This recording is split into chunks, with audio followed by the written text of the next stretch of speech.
I hope everyone's doing well. Tonight we're going to continue with the journey of Ma and me.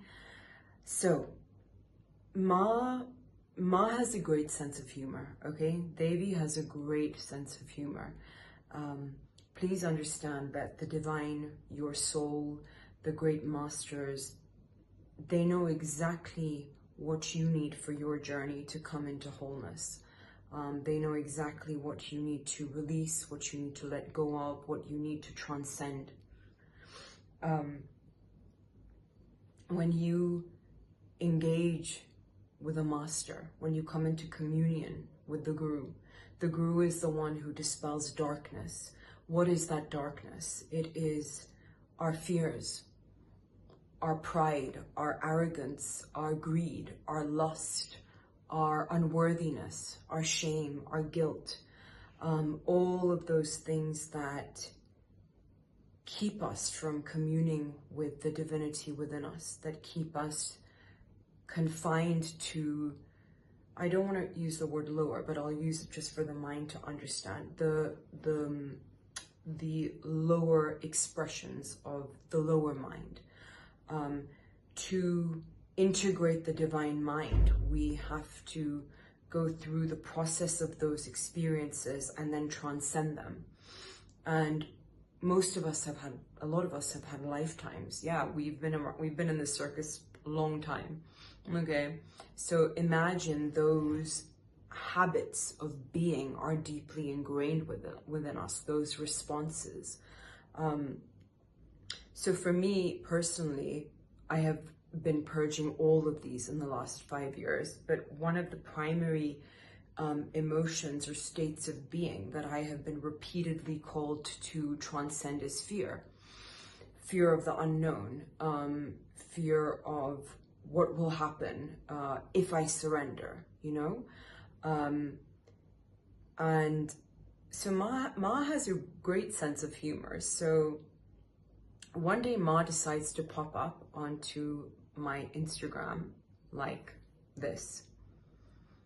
And trust me, when I saw this photo, I went into a frenzy of fear. I freaked out. And my exact thoughts were, Ma is dark. I don't want to go on a dark path. This is dark. This is going to lead me off my path. I had all sorts of these crazy thoughts, and I closed the door on Ma again. And I was like, nope, not for me. And I was really scared. Okay, I was really scared. So around the same time, one night, I am walking and I see a gentleman in the colony, and he was holding a book under his arm. And I knew he was writing a book on 4 of Anandamayi Ma's ashrams in Dehradun. So I stopped to chat with him, and he just quickly flipped me this book, and he said, on the cover of this book was Ma Avatar Babaji. And he said, you know, they all come from the same lineage. And in that moment when he flipped the book, I glitched, okay? Like, you know how technology glitches? I had a glitch. And usually when I have a glitch, I know that there's something happening, like divine consciousness is communicating with me. So when I saw Babaji's photo, it was like the glitch, a freeze, and then the conversation continued. And my thought was, I'll never be worthy of Babaji, he's a Param Guru. He is the master of all the gurus, you know? And I didn't think much about it. After this incident, I had a deep longing to go to a place in Almora called Kasar Devi. Out of the blue, this urge came. It was like something was pulling me there. And it was ironic because the year before, when I had gone to Kanchi Dham to give my gratitude to Neem Karoli Baba, Kasar Devi was only an hour away, but I never had that desire to go there. So this desire is burning within me, and I make a plan to go there. And in between me reaching there, I had an appointment with this Vedic astrologer, and I met him about a week before I reached Kasar Devi. And so when he was looking at my chart, and he was like, you know, Simran, he said, your destination is Devi. He's like, that's where you have to go. So I got Ma excited, right? I was like, oh, but this is already happening. And 2 months ago, I shared with him about Anandamayi Ma, and he said, if this is happening, it's very good. He said, that's good. That means you're aligned to your soul path, your plan. He said, keep going. And so I asked him, but in which form can I connect to Ma? So he told me that your energies are suitable for either. You can connect to the peaceful forms, the more Saumya forms, or you can connect to the Ugra forms. He said both are okay. So I asked him, what do you suggest? And he told me something beautiful. He said, sit and surrender like a child and call out to her and ask her in which form should you connect, and she will reveal to you what form it is that she wants you to connect with her in. So I said, okay. And I started this practice. And the first night I lay in bed, and I was again in that space between waking and sleeping. So for me, a lot of things happen in that fourth state. And I really believe it's because I have such a stubborn ego and mind that I need to reach that space to be able to access consciousness, Otherwise, my mind would get in the way.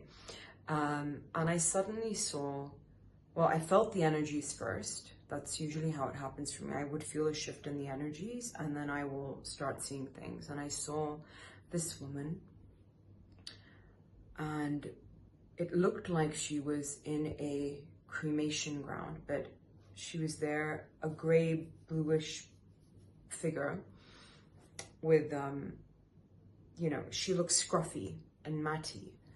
And then I suddenly saw a lot of women, loads and loads and loads of women. And after that, what happened is I saw a blue iridescent ball floating towards me, coming into here and coming down to my throat. I was scared, which I normally am, but I surrendered to the process. And a few days later, I went to Kasar Devi. When I reached Kasar Devi, I'm not going to go too much into the place. It's a beautiful place. If you ever come to India, if you're in India and you have a chance to go there and experience it, please experience it. There is something really special about the energies there.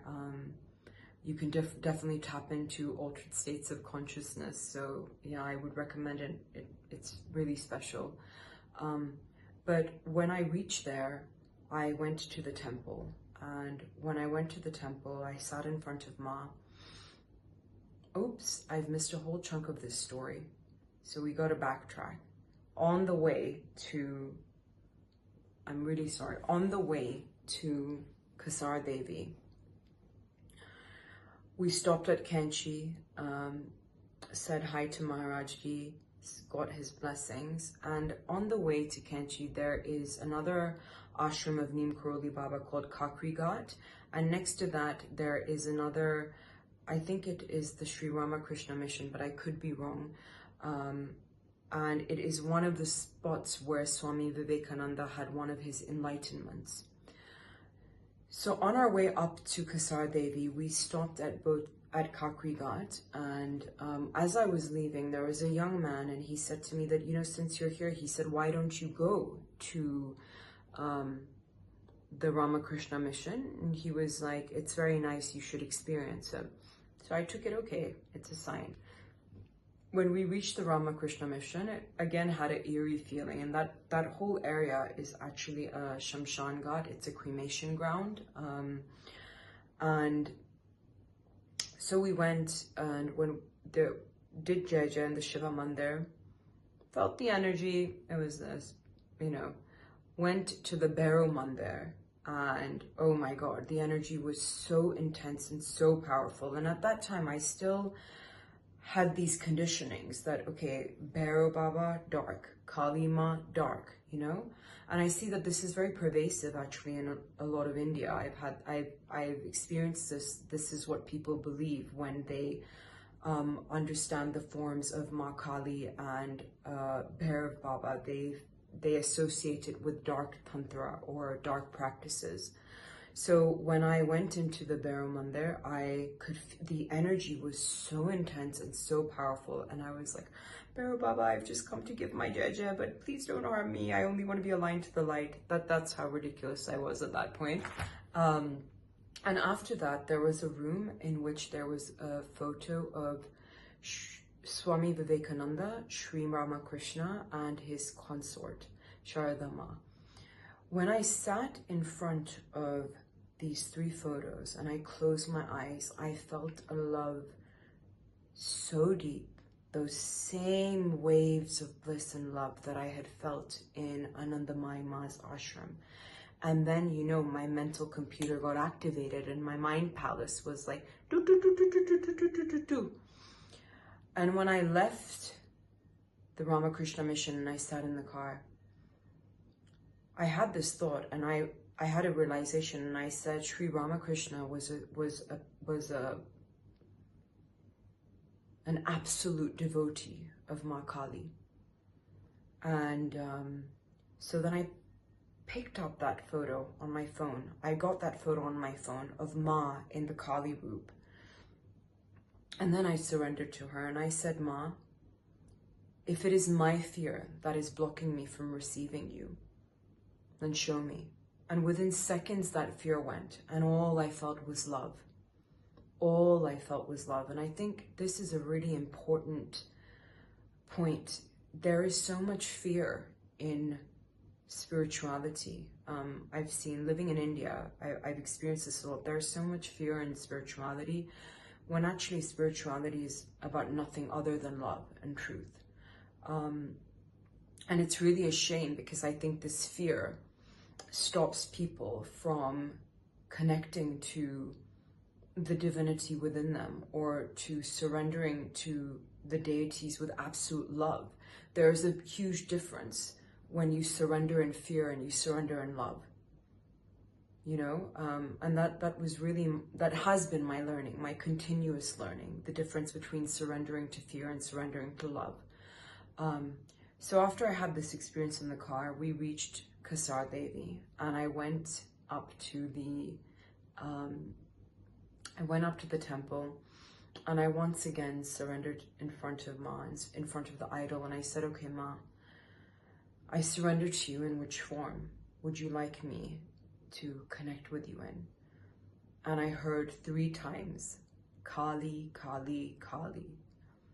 And then I knew I couldn't run away anymore. You know, this was it. I could not run. So I said, okay. Okay. The next day we headed up to Binsar, and to a beautiful place called Mary Button Estate. The Binsar Wildlife Sanctuary is just absolutely beautiful. So if you ever have a chance to go there, please go there. It's a magical place. But we got there, and that night I lay in bed, and my cousin, so I was on this trip with my cousin and my aunt. So my cousin and I were sharing the bed, and as soon as I got into bed that night and I shut my eyes, I had images flashing, quick, like this, like the shutter of a camera. And I could feel this energy rising really intensely.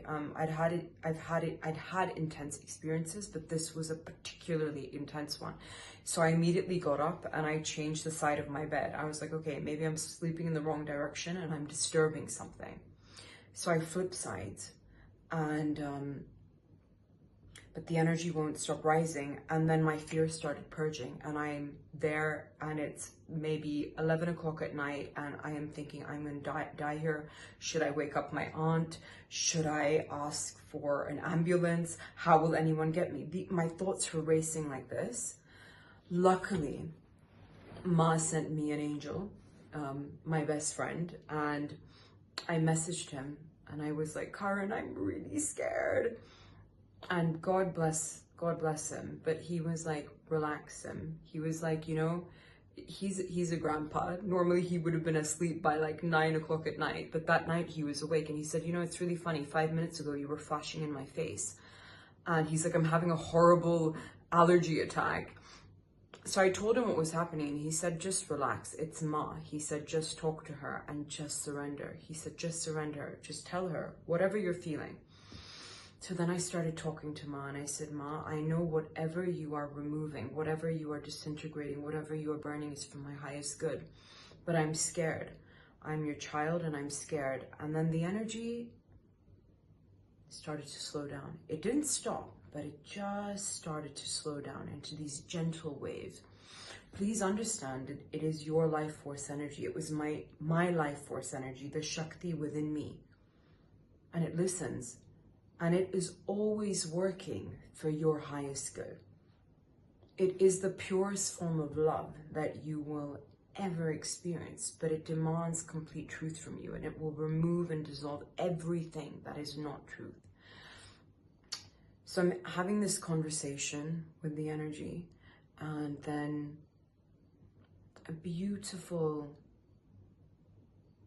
figure comes. Until this day, I don't know if it was Ma who came to me in a gentle form because she knew I would freak out if she had come in any other way, or if it was a yogini, came, tapped my heart, and I saw beautiful golden light. I woke up after that and I went to the bathroom. By the way, I'm looking at my cousin because I basically had like a level 8 earthquake happening on the Richter scale in my body. And I'm absolutely shocked because when I look at my cousin, she has peacefully slept through me going through this internal earthquake, none the wiser. So I went to the bathroom, I'm looking like this. I'm tapping my face. Am I still here? Is this me? Kept splashing water on my face. And then I went to sleep. I must have had 3 hours of sleep that night. I woke up in the morning to go on a nature walk. And when I woke up, I sensed that there was a master around me. I could just feel it. There was a presence around me. There was something that was with me, but they hadn't revealed themselves yet. So I'm gonna pause for today, and I will pick this story up tomorrow, and we'll see what happens next. But all my love to all of you. Good night, and I hope you enjoyed this.